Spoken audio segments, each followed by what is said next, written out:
Donald Trump just put Gavin Newsom on notice and said he's leaning towards having the DOJ bring a lawsuit against California to stop their redistricting plans. Yeah, the same Donald Trump who just weeks ago told Texas Republicans he feels entitled to 5 new seats and essentially forced them into a mid-decade, off-census year redistricting scheme is now mad at Gavin Newsom for stealing his idea. So California's redistricting calls for a lawsuit, but Texas is just supposed to be free game? That is rich, coming from someone who clearly thinks he's entitled to democracy like it's a free coupon book you pick up in the mail. If it benefits him, it's fair game. If not, he'll see you in fucking court. Since we're on this subject, here's my 2 cents on it. While both redistricting schemes are in fact power grabs, they're still fundamentally different. In California, voters actually get a choice. They'll walk into a booth, check a box, and then decide whether they want these new maps or not. In Texas, no voter gets a say. Politicians scribble the district lines in some back room, drop them on the table and say, "Congratulations, here's your new chosen representative." And the maps end up looking like somebody sneezed on a blueprint and just forgot to wipe it off. So let's be clear. Trump doesn't hate redistricting. He loves it when it's rigged for him. What he hates is the idea of voters actually getting a choice he doesn't support. And that probably doesn't support him or Republicans. Gavin Newsom, you mentioned Gavin Newsom on crime. Gavin Newsom, yes. Is there a federal mechanism you're hoping to use to fight back against his redistricting constitutional amendment, or is that... Well, I think I'm going to be filing a lawsuit pretty soon, and I think we're going to be very successful in it. We're going to be filing it through the Department of Justice. That's going to happen. Breaking news, Trump just threatened to withhold federal funding from California, all because of a transgender teen won at a track meet. In a Truth Social post, Trump claimed that California is illegally allowing men to play in women's sports and demanding that a trans athlete be blocked from competing in state finals. He even went as far as saying he'll order local authorities to stop the student from participating, despite the fact that the athlete qualified legally under state rules. Trump's message: comply with this executive order or lose federal funding, maybe permanently. But here's the truth. There's no law banning transgender athletes in the state of California, and states set those rules, and California's laws allow transgender girls to compete based on gender identity. Second, when Trump talks about withholding funding, he is threatening a state that gives more to the federal government than it receives on an annual basis. California paid over $500 billion in federal taxes last year, more than any other state, and far more than it gets back from federal aid. So this isn't about fairness in sports. This is about targeting a kid to score political points and abusing federal power to intimidate states that disagree. Taking federal funding from California, maybe we just don't pay you federal taxes. Follow me on Instagram in case TikTok gets banned in June by Trump. We have some news right now. Donald Trump, when signing his executive order today, said that, quote, "A lot of people are saying maybe we'd like a dictator." Then he went on to say, well, I'm not a dictator. I don't like a dictator. At the same time, he also said Illinois Governor J.B. Pritzker should hit the gym because apparently, according to Trump, Pritzker is gaining too much weight. He was specifically talking about how Pritzker is criticizing him regarding the National Guard deployments, the plans to deploy National Guard members to Chicago. Trump said, quote, "I have a slob like Pritzker criticizing me. They say he's a dictator. He's a dictator. A lot of people are saying maybe we like a dictator. I'm not a dictator. I'm a man with great common sense. I'm a smart person." He then went on to say that Pritzker ought to spend more time in the gym. He's a disaster. He then said Gavin Newsom is a disaster, all while trying to sign an executive order relating to prosecuting individuals who desecrate the American flag. Spread the word so more people know. I'll do a full breakdown as always on my Substack, linked in bio, so subscribe for free and follow along, stay up to date on all the news you need to know about. Much more to come soon. So Trump said he's suing California over the redistricting map. But are you planning to sue Texas? Make it make sense. And like Newsom said, bring it. And like the California lawmaker that got on that TV and said, when they go low, we squabble up. Like, what the fuck y'all thought? Like, I need everybody to understand, California's mascot is the fucking bear. Our state animal is the grizzly fucking bear. Smokey the bear himself, bitch. What does it look like a bear to fight with a bald eagle, bitch? It looked like, if y'all ain't never seen a bear snatch some salmon out the water, go look it up. That's what the fuck it looked like. To a bear, to an eagle, bitch. A bald eagle, bitch. Be so fucking for real, Rump. Like, go sit your monkey ass down. He keep passing everything, but won't pass away. So Trump's out here saying he's thinking about suing California over their redistricting efforts. So again, I'm just going to remind you guys first, yes, I don't like gerrymandering. Tell Congress to pass the Redistricting Reform Act if you also don't want gerrymandering. But second, California is only redistricting because Texas redistricted. Why did they redistrict? Because Trump asked them to. He wanted 5 more seats. So California said, well, we are going to try to counter that, because why shouldn't Democrats try to counter that? And last, again, if Trump's policies, if the Republican policies are so popular, if they are really doing so much to improve people's lives, why on earth do they need to gerrymander to pick up even more seats? This is proof that our democracy is collapsing. Donald Trump was asked by a reporter if he was aware that he needs Congress's approval to rename the Defense Department, to which he says, we're just going to do it anyway. I'm sure Congress will go along with it. Listen to this. Or how do you plan to do that? It requires an act of Congress to rename the Defense Department to the Department of War. We're just going to do it. I'm sure Congress will go along if we need that. I don't think we even need that, but if we need that, I'm sure Congress will go along.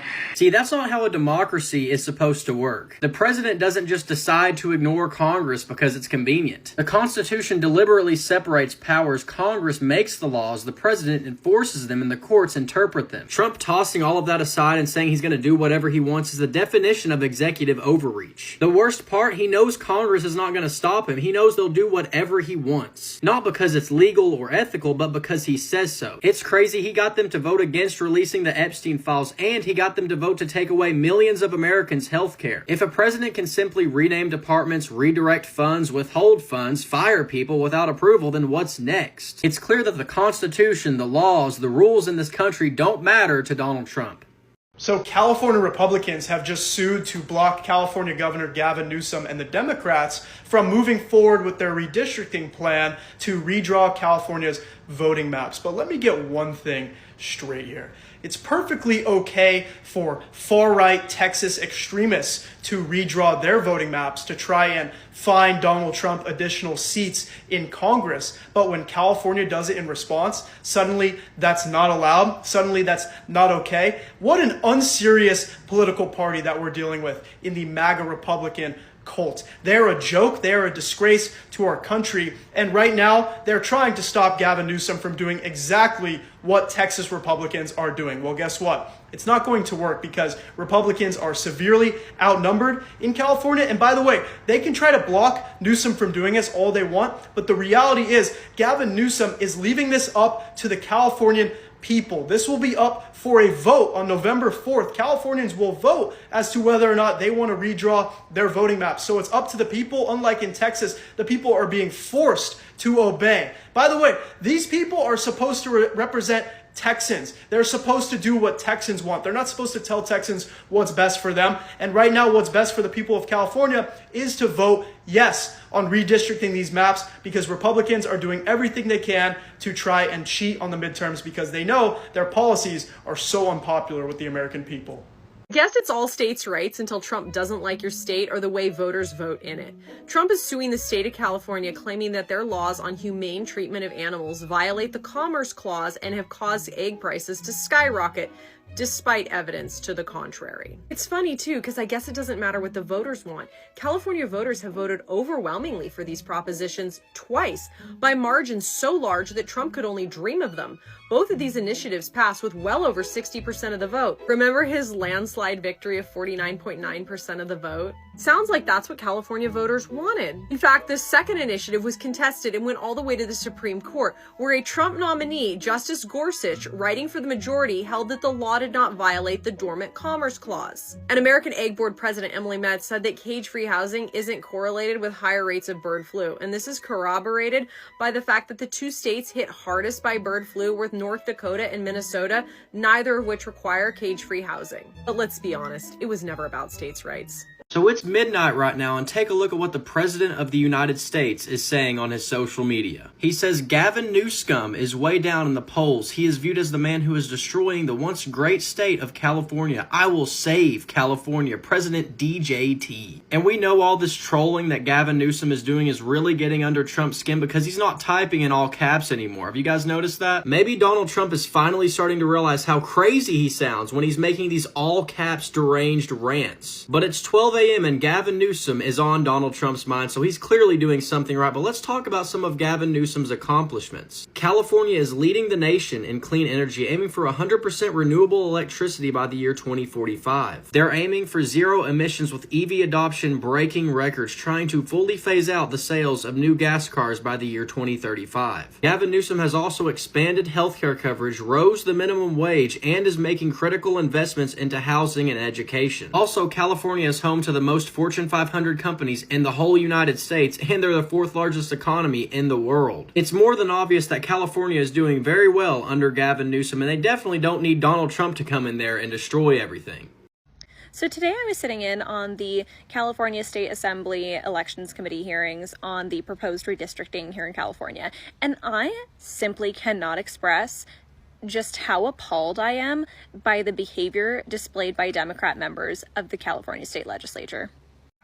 The uncivil conduct, the blatant lack of transparency, and the complete disregard for their constituents here in California.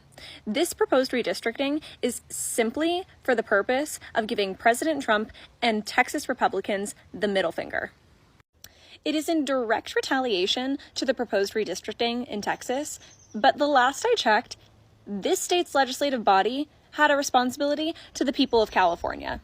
That is who they're in service to. Not only is this in direct violation of state constitutional law as well as the Voters' Rights Act, but it's also going to cost California taxpayers upwards of $300 million, and that's before the many legal fees that are guaranteed to occur. Democrats claim that this is to protect democracy, but their apparent way to do that is to completely erode the democratic process in this state altogether. President Trump has vowed to file lawsuits against California over its plan to redraw the state's congressional lines and against the use of blue slips in the Senate. The president told reporters a lawsuit will be filed soon after California's democratically controlled legislature formally approved Governor Gavin Newsom's plan Thursday to redraw the state's congressional lines, setting it up to appear in a ballot in November. This action takes place after Trump requested Texas to redraw its electoral maps earlier this month to favor the GOP in the 2026 midterm elections. Why is Trump so mad at the Federal Reserve? Earlier this summer, he tried to get Chairman Powell fired by bringing up impropriety in the renovations to the Federal Reserve building. They even toured the building together to see the construction in progress. Powell was brought before Congress. Nothing came of it. Now, at the end of summer, he's attacking the governor, Lisa Cook, for an alleged impropriety in a mortgage application that she made before she even became Fed governor. So what is going on here? Why is he so single-minded about the Fed? Well, it helps if you understand what's going on in the economy, what the Fed is trying to decide between, and then think of Trump's kind of motivation separately. So I'm going to do economy first, Trump second. Economy. The Federal Reserve has one primary policy tool at its disposal. It can raise or lower interest rates. It has other policy tools, but this is the big one.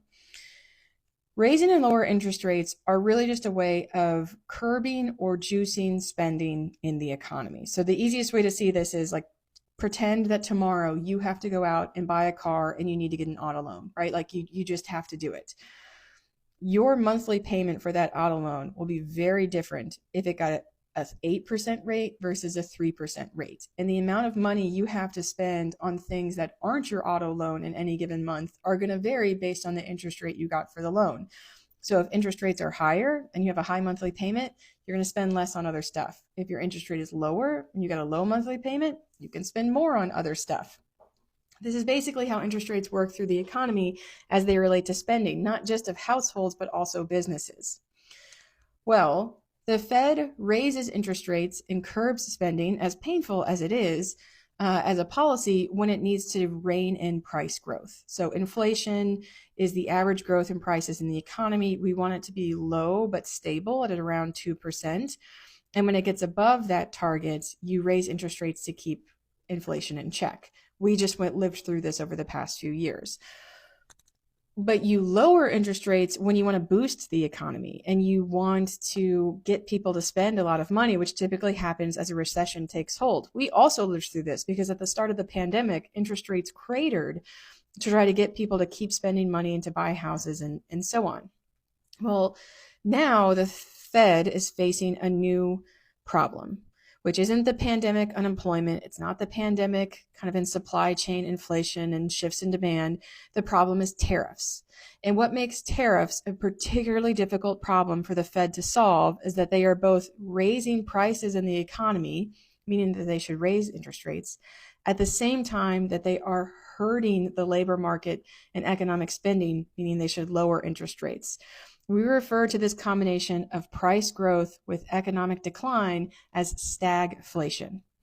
We've only had it once before. It was in the 70s. It's awful. I mean, it is very hard to manage. It requires a lot of economic pain to get to the other side of. Well, this is the effect that tariffs have because on the price side, they're an import tax on a good you buy from abroad or a good that you buy that is affected by goods from abroad. So think of a car that's a foreign car that is imported versus a car made in the US that has foreign parts as a component, which they all do. So we're pushing up prices. Tariffs push up prices in the economy. Absolutely. And we are seeing it. Absolutely. But on the other side, because tariffs increase the cost of business and push up prices and make things more expensive, they also reduce economic activity. People spend less money. Businesses spend less money. Businesses don't hire and they don't expand. And we are also seeing all of that. So for the past 3 months of economic data, we've seen prices go up on every index. We've seen hiring slow down in the economy to a crawl. The hiring rate has stayed really low. The unemployment rate has ticked up. So we are seeing the first kind of joining of stagflation in about 4.5 decades. So Powell and the Fed, they have to decide what are they going to serve? Are they going to serve interest rates up to keep prices low and to keep inflation in check? Or are you going to serve interest rates low in order to boost spending? They don't know which problem is going to be worse or first in the economy. They're just seeing both of them slowly take hold. All right, so the reason why Trump hates this is because he wants the economy to be juiced. He wants them to lower interest rates, to get people spending, to prevent the economy from sliding into a recession. So I think what makes all of this really confusing to understand is that if you want interest rates lowered right now, the case that you need to make is that the economy is on the brink, right? The unemployment rate's going up just like a little bit. Hiring has stalled. Businesses aren't expanding. We're at this like crawl of job growth. Like consumer spending is down this year from last year. Business spending is down from this year from last year. We are seeing tariffs slowly choke the U.S. economy and all the uncertainty around them. So if you want interest rates lowered, you've got to put forward as a really strong case everything going wrong in the economy right now. And so Trump's not doing that because in his mind, he would have to say tariffs are hurting the economy and therefore we need to lower interest rates to help it. He's not going to say that. That's his own policy. It's his own fault. He'd have to say tariffs hurt the economy, therefore you should lower interest rates. He doesn't want to. So go back to when the BLS commissioner was fired, the data that was released that day showed that the average job growth in the economy over the past 3 months of summer was just 35,000. If he wanted interest rates lowered, he should have taken that in hand, gotten in front of a microphone and said, what more evidence do you need that the U.S. economy is at risk? Lower interest rates, the labor market is going to fall off of a cliff. You are inviting a recession. He didn't do that. He fired her for lying about bad data because he wants the economy to be amazing. And so that's why his case for interest rates is so muddled. Like he just wants them to lower rates and not have to admit that tariffs are hurting the economy. That's what makes this all so confusing to follow because the case that you need to make to lower interest rates is economic pain. But of course, he won't say that. On the other hand, right, like admitting that tariffs are increasing prices also just falls off of his radar, right? He's not going to admit that tariffs are actively increasing prices. So what the Federal Reserve said at a big meeting last week, not an official meeting, but like a conference they have, is that tariffs are absolutely increasing prices in the economy as they are hurting businesses and consumers from being able to spend. This is stagflation, and they can't act on interest rates really until they know which is going to get worse first, but really what is the price effect that tariff will have in the economy? Will it be like a one-up jump and then we're done? Will it be like a constant increase for the next year? Price growth is really hard to control, as like we've all experienced, and that's what they're waiting on. So that is why Trump is mad at the Fed, because they don't serve his political interests. They don't take his talking points and run with it. They look at the economic data and they make a decision on interest rates, which will affect hundreds of millions of people based on which is going to do better for the economy given the risks that are present. Trump hates them because he is the risk. Tariffs are what is hurting the economy, like every economist said they would, like Powell himself said they would. He is damaging the economy and then is getting upset that the damage isn't brought under control, while at the same time not admitting that any of the damage is occurring. So yeah, it makes sense why he's so mad at the Federal Reserve. They're not going to listen to what he says. They're going to listen to what the economic data says first and only.